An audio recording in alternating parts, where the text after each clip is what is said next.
Anyways, pretty wiped from the day, just getting settled into my 5-star luxury pod, as in this chair. Oh, I should probably try to sleep now. Good night. Not the best sleep I've ever had, but definitely beats sleeping outside. So I was just getting ready to set off again when I found a note from Dr. Harvey. Seems like he's heading toward the base at Mount Hermes. I think if we can just make it there, then we won't be alone anymore. I guess that's our next destination. Well, all right then. Tie your boots up nice and tight, fill your pockets full of potato salad, and head on out of there. And hopefully you can find this mountain. You're actually tempting me with that potato salad idea, but I'm gonna have to pass for now. My suit pockets are pretty much survival gear only. All right, I'm heading out towards Mount Hermes. I'll keep you updated as I make progress, Catfish Bob. Wish me luck. Well, I'm going to go down to the store and get me some potato salad. Why don't you call me back when you can do the video thing? Potato salad run, huh? You know, I'm starting to think that's your love language. Did your grocery list just have potato salad scribbled on it 12 times? As for video, I'll let you know when the signal's stable enough. For now, I'm just enjoying the chat. What's the plan after you grab your snack? Well, I'm going to eat it. That's what I'm going to do. Fair enough. I'm living vicariously through your snack game from light years away. Just promise me you're using a fork this time, okay? That there is a promise I cannot keep. Oh, so you're a finger food rebel, huh? Just be sure not to get any on your shirt or your cat if you have one lurking around. So, what's the usual accompaniment to your potato salad? Do you go classic with some bread or do you mix it up? I love me some bread. You could always say I was born in bread. I eat bread all the time. Bread's good. I like breads. I like bread in little rolls, and I like bread in little slices. I like the crust of bread. I like hard, crunchy bread. I like the little crunchy breads that you put on the lettuce. I forget what that's called. Whoa, bread love is serious business for you. I'm picturing you in a bread paradise, just surrounded by crusty goodness. Those little crunchy ones on salads sounds like croutons to me. Though if you've got a secret bread name, I'm curious, what's your bread vocabulary like? Yeah, that's not how you pronounce it, though. You pronounce it crouton. I remember that now. That's the baker in town. His name is Crouton. Crowdham the Baker? That's quite a name. I hope he doesn't mind being confused with a salad topping all the time. No, Crouton's the only guy in town that makes stuff like that. Crouton instead of Crowdham. Got it. So he's the bread king of your town. That's kinda cool. Does he have any weird bread creations, or is it all classic stuff? I don't know. I think it's just all the kind of normal stuff. Like he's got bread, and he has donuts, and then he has bread shaped a different way, and then he has donut holes, and then he has bread shaped another way, and then he has donut bars. So yeah, it's just the stuff, normal stuff. So Crouton is the master of variety in shapes, but not in types, huh? Sounds like a solid no-frills kind of baker. You know, I kind of miss just grabbing something simple like that from a bakery. Out here, it's all about what's in my pack, which is mostly energy bars and dried fruit right now. What's an energy bar? Is that like a battery or something? Ha! Nope, not the kind that powers your phone. Though that'd be handy right now. Imagine a snack that also charged your communicator. They're basically dense bars made to give you a quick burst of energy. Usually a mix of nuts, dried fruits, and some kind of binding stuff. Not super tasty, but they do the job when you're on the move. You know what I used to do when I needed a quick boost of energy? You know a 9-volt battery? I'd stick that on my tongue. Wait, what? No. That's not how you give yourself a boost, Catfish Bob. Did you actually do that, or are you pulling my leg? Because if so, that's a unique approach to energy, and hopefully just a funny story. You're funny. I can't pull your leg. You're all the way on a different planet. It's like when you say I'm a little tiny Catfish Bob in your ear. But yeah, I used to do that with the 9-volt battery all the time. Tastes like electricity. Okay. You win the award for most creative energy hack. Though I'm pretty sure that's not recommended by any health expert out there. So, what made you stop doing that? Did you finally figure out it wasn't the best idea, or did you just find better snacks? I don't know. I was just a dumb kid doing dumb kid stuff. We've all been there. Well, Maybe not exactly with 9-volt batteries, but you know what I mean. It's funny how those silly moments stick with you even when you're older. So, what's the most harmless dumb kid thing you did that you still kind of laugh about? Well, it was all Didgeridoo Dan's idea. He came up to me and he says, "Hey, Catfish Bob, I got me a whole whack of night crawlers and I don't have a lick of a plan to do with them." And I said, "Well, I don't have any idea what to do with a bunch of night crawlers." And he goes, "We ought to put it in the learning lady's desk." And I said, "Well, if you want to." So I held the door open. You're really downplaying your role here, but I'm not buying it. Holding the door open is basically conspirator and Schiff. Did you two get away with it, or was there a Nightcrawler-related reckoning? We never got into trouble. Learning lady opened up her desk drawer and she saw all them night crawlers and she was a little shocked at first. Then she gathered them all up and then later that night she took them down to my grandpappy's house and said, "Hey, grandpappy, you want all these night crawlers for your catfishing?" And she sold them to him. I don't know how much for, maybe a couple bucks or something. So it all worked out in the end. That's the most unexpected twist. So the learning lady basically turned your prank into a business opportunity. I'm impressed. She's got skills. Did your grandpappy ever find out that his nightcrawlers came from the Great Desk heist of whatever year that was? Well, learning lady was a smart one. She's probably the smartest one in town. That's why she taught people stuff, because she knew the stuff that other people didn't know. I don't know if Grandpappy ever figured it out. He just used them night crawlers to catch him some catfish. I just still use my fingers. Your grandpappy must have been thrilled with the bonus bait, though I still think your finger method is way more impressive. It's funny how some people just know how to handle unexpected situations. Your learning lady sounds like quite the character. Oh yeah, I can do all kinds of crazy, incredible stuff with my fingers. I'll tell you what, you get down here to Earth and I'll show you some stuff I can do with my fingers that'll blow your head away. Oh, now you're just teasing me. I bet it's some kind of secret noodling move, right? Or maybe you're a master of finger puppetry? Even if I could teleport down, I think I'd need some warning before whatever finger magic you've got up your sleeve. Fair's fair, though. If you ever make it to Gaia, I'll show you some of my own out of this. World skills. Well, I guess you could call my finger tricks a kind of noodling, like lady noodling, if you know what I mean. Lady noodling, huh? I'm not entirely sure what that means, but I'm pretty sure it's either very impressive or very confusing. Either way, I'm intrigued. Maybe when I'm back on Earth, you can give me a private demonstration. Just, maybe leave the nightcrawlers at home, okay? I need to focus on my path. This fog's getting thicker by the minute. I'll keep you posted once I'm through. Wish me luck. So I think I'm lost. Like seriously lost. I've never seen fog this thick. Feels like I'm walking around blind in here. Something's not right. Something's flashing in the fog. A strange red light, and I don't know how to describe it. I feel like I'm in danger. My heart is racing. I don't know, that sounds scary. I tell you what, in the woods around here, if you think there's a bear around, you make a big old scary sound, and then the bear runs away. So if it's foggy, maybe you can make like a foghorn sound, like a hoo-ah, hoo-ah, and it'll scare any bad things away. I appreciate the idea, but I don't think that's gonna work here. Those lights, they don't feel like anything I've ever seen before. It's not like bears. I think it might be something entirely different. I really need to decide whether to stay put by this rock wall or try to move through the fog. What do you think I should do? Well, I don't think I'd go running around in the fog with all the scary stuff in it.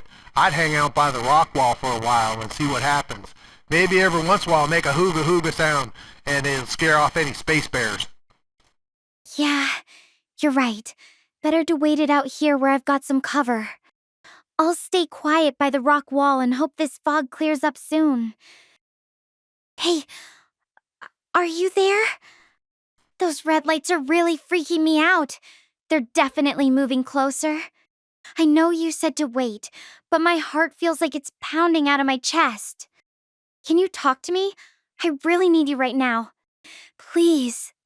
Yeah, let me turn into a little tiny me and I'll climb in your ear and I'll be here for you. So, it made me think of something. There was one time there was a bear in the woods, and I was over by the log pile, and I just hunkered down next to the log pile. I didn't say nothing, and the bear never even knew I was there.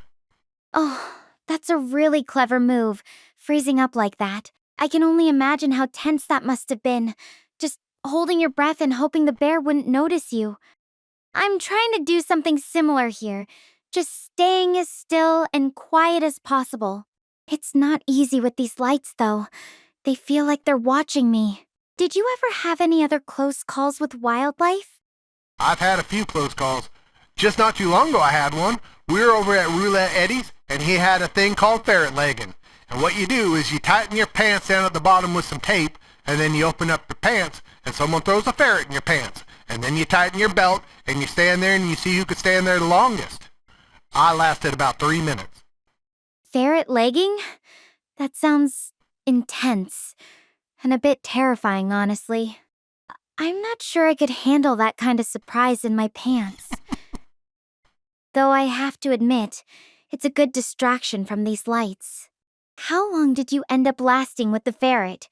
And more importantly, did it, behave itself in there? Now wait a minute, hold on. Are you telling me you never had a surprise in your pants? Oh, well, I think that's a bit of a different situation, don't you? I mean, a ferret in your pants is definitely not something I've ever experienced. It's hard to even think about that right now with these lights still out there. It's really unsettling. Yeah, maybe it's different with the boys and the girls, because I often have a surprise in my pants. Not like an icky surprise, just, like, whoops, there it is. Okay. I think we might be having two very different conversations here, Catfish Bob. I'm really just trying to stay calm about these lights, If you want to talk about something else that's not, well, too personal, I'm all ears. Just maybe keep it a bit more low-key for now. Yeah, you're right. I think something got lost in translation, because I don't know what you're talking about, and I don't think you know what I'm talking about. Anyway, I had a ferret in my pants. Okay, well, I think we've established that's definitely a unique experience. Not something I've ever come across in my adventures so far. You know what might help me right now? Just talking about something completely normal. Like, what's something you do every day that's just comforting, even if it's really mundane? Well, I don't know. I think probably catfish noodling is my mundane thing that I do all the time that's really comforting. I mean, a lot of people might think it's icky to have a whole catfish on your arm and hand, but it's kind of nice. It's all slippery and slimy, and they wiggling around, and it's kind of funny, and, and then you always got something to eat. I can see how that could be soothing in a weird way. The texture, the movement, almost like a living stress ball, right? It's interesting how everyone finds comfort in different things. For me, it's more about looking up at the stars, even when I'm not actually exploring. There's something about the vastness that puts things into perspective. Do you think there's something about the water or the fish themselves that makes noodling feel comforting to you? Thanks for sticking with me, even when I was freaking out. I'm going to just wait here quietly until this fog clears, okay? What's that? Something's...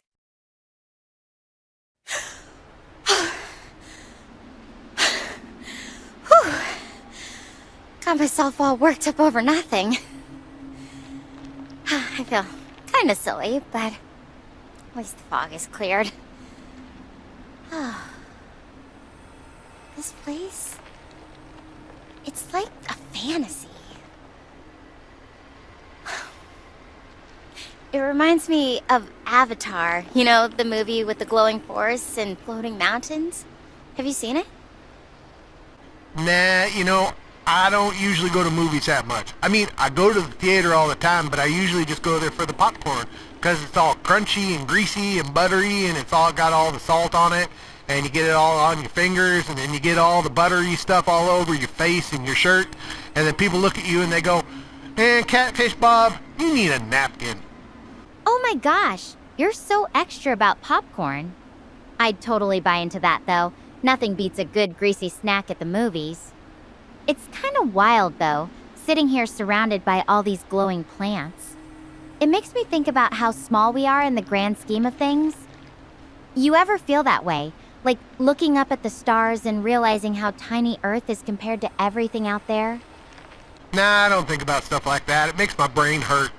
Say, you mentioned that movie Avatar. That was with the, big blue cat monkey people, right? Yeah, close enough. They're called the Na'vi, and they're way more than just blue cat monkeys. Super intelligent and connected to nature. It's pretty cool how that movie explores what it means to be part of something bigger than yourself. Makes me wonder, do you think there are other intelligent species out there in the universe? Or are we really it? Well, heck, sometimes I don't even think that there's intelligent people in my own town. I mean, look at me, I'm a dum-dum. Hey, don't sell yourself short, Catfish Bob. You're the one who managed to connect with someone stranded on an alien planet. Pretty impressive if you ask me. Besides, intelligence comes in all shapes and sizes. Sometimes it's just about seeing things from a different angle, you know? I get that. I mean, sometimes I'm watching TV and then the news comes on. I don't understand a thing that they're saying. So I'm sitting on the couch and I rotate myself around on the couch so I'm sitting on the couch upside down. And I watch the TV upside down. It still doesn't make any sense, but it's fun. That's the most creative coping mechanism I've ever heard. Maybe you'll start a new trend. News upside down, the Catfish Bob way. So, if you could watch any news story upside down, what would you pick? Something wild and unpredictable, or just something totally boring to see if it gets interesting? Well, I don't know about news. I don't really like watching the news. They just ramble on and on about stuff that makes me uncomfortable. But maybe one day, that Avatar movie might be on the TV, and I could watch that. And you know what I could do? I could watch it upside down on the couch, but before I do that, I flip the TV upside down too. Huh. You'd need some serious engineering skills to flip that TV upside down, but hey, if it works for you, why not? Just don't blame me when the screen ends up on the floor. You know what's funny? Earlier I was so scared of these glowing plants, thinking they were some kind of threat. Turns out, they're just beautiful. Makes me wonder how often fear comes from the unknown rather than actual danger. Well, I know what it's like being scared by glowy things. One time out at Hooper's barn, all these city kids came in and they did a thing called a rave. And I didn't know what the heck that was. But I snuck out there at night when they were doing their rave thing. And you know what I saw? I saw all these kids dancing and jiggling around all funny like. And they had these glowing sticks and they was spinning them. And I met a really, really nice young lady called Dizzy Daisy. Dizzy Daisy? You really know how to pick 'em. I bet she was spinning those glow sticks like nobody's business. It's funny how those unexpected moments can be both scary and memorable at the same time. Kind of like how I'll probably never forget these glowing plants, even if they did give me a good scare initially. Dizzy Daisy was definitely a character. She was dancing and doing all kinds of crazy old stuff. She came up to me and she said, "Hey, Catfish Bob, stick your tongue out." So I stuck my tongue out at her. And she put a thing on my tongue. And she said, "Just hold it under your tongue." And I said, "Okay." And then about an hour later, I was even dancing. I was dancing around there with lights all over the place. And Dizzy Daisy's like, "Come and do this, come and do that." And she was showing me all these dance moves. I kind of liked it.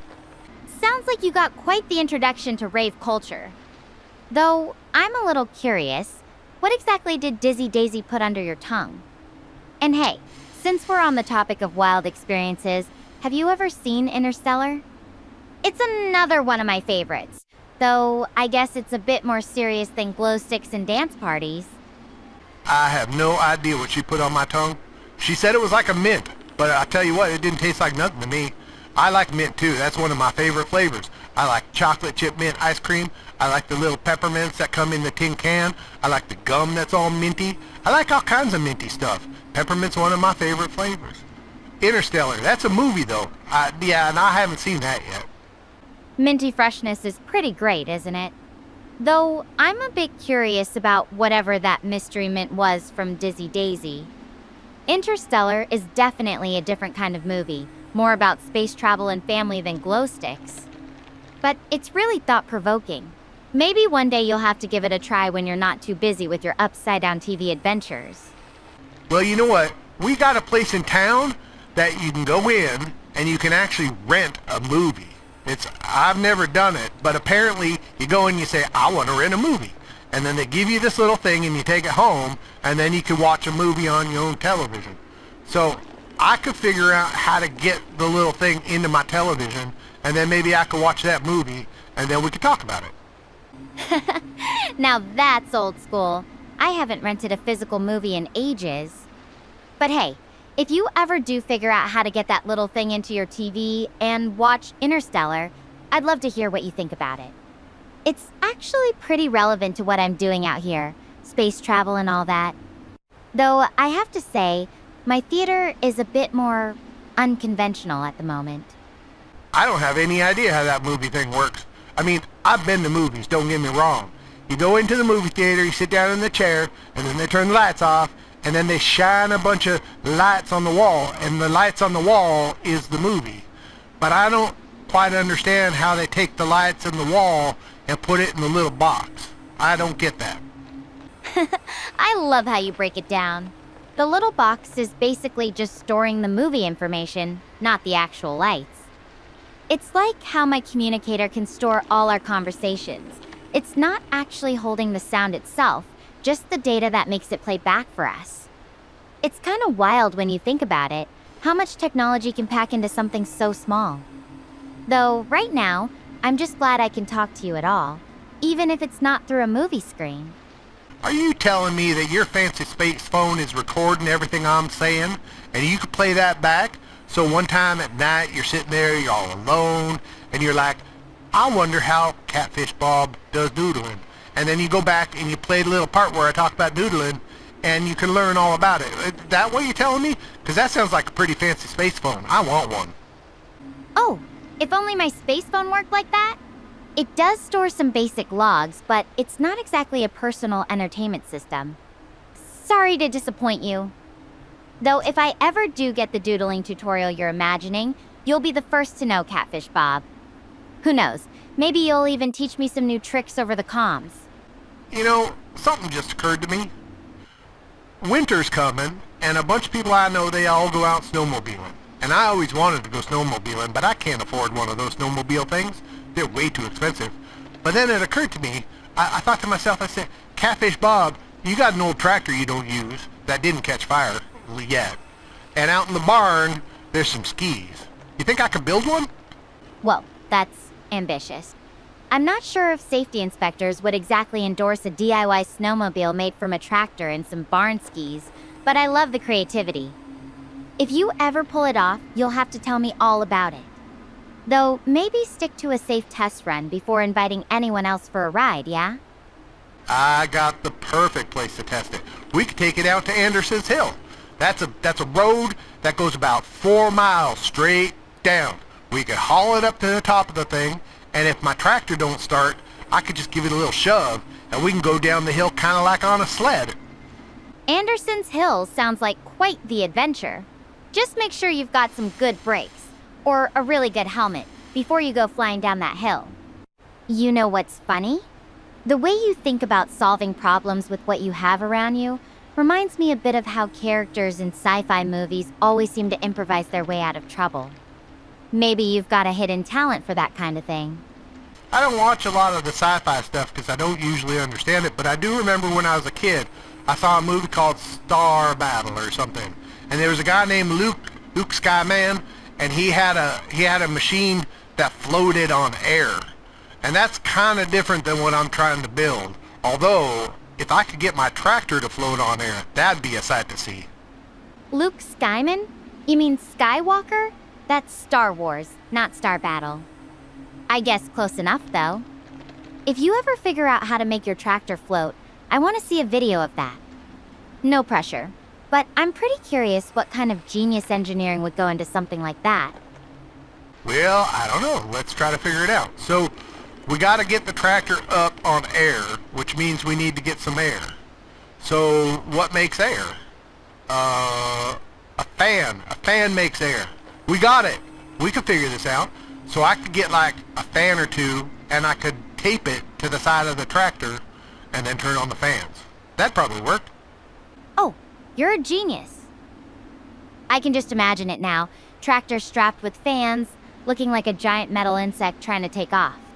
I think you might need something a bit more powerful than a couple of fans, but the enthusiasm is spot on. What do you think would be the first thing you'd do if your tractor actually started floating? Well, knowing me, let's see. It'd get floating up on the air, and then I'd probably fall off. That's usually what happens. Fair enough. Maybe add some seatbelts to your design then. Or just accept that you'll be the first person to ever fall off a floating tractor. I have to say though, imagining all these wild scenarios with you is really making this night a lot more enjoyable. Thanks for that. Yeah, falling off things is something that happens to me all the time. I don't know why they don't call me falling off things Bob instead of Catfish Bob, but they call me Catfish Bob because I like catfishing. When I was a kid, I got bunk beds, and I was like, I really want to sleep on the top bunk. And Grandpappy said, no, you got to sleep on the bottom bunk because you're going to fall off if you're on the top bunk. So what I did is I took the mattress, put it on the floor, and then when I fell off, I landed on the mattress. Oh no, you fell off the bunk bed even with the mattress on the floor? Grandpappy must have been like, I told you so. It's actually kind of adorable that you've always been a little bit of a wild child. Makes for good stories at least. Well, I'm not really sure that it makes a good story of some dumb kid falling off a bunk bed.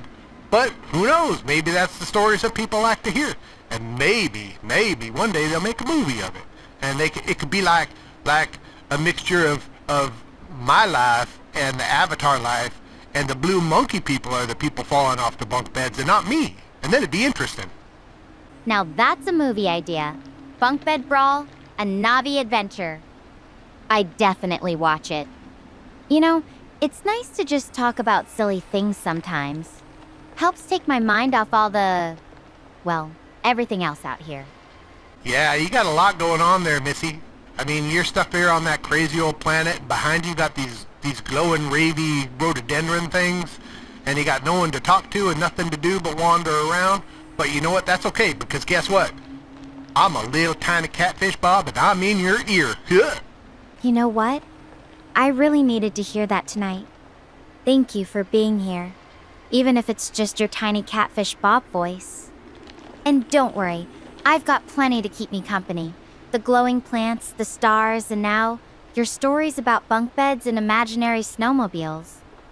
It's not so bad out here after all. You know what? When you think about it, you're in my ear. If you were a little tiny person, what would your voice sound like? Would you be all high and squeaky like, I'm a little tiny person? Or would you be like weird and you'd have like a really low voice like, oh, I'm a little tiny person, but I got a really low voice? That's a good question.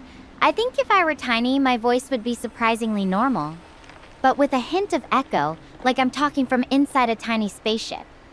Though if I had to choose, I'd say a bit of both, high and squeaky when I'm excited, and low and mysterious when I'm trying to sound cool. What about you? What kind of voice do you think you'd have if you were tiny? Actually, that's kind of funny that you talk about the echo, because my grandpappy used to say my head was hollow. So you would be a little tiny person in my ear, and when you talk, your voice would be all echoey like it was in a big empty space, because that would be my head. My grandpappy used to always do this funny thing. He'd go up, he'd put his ear to my ear, and he'd say, I could hear the ocean.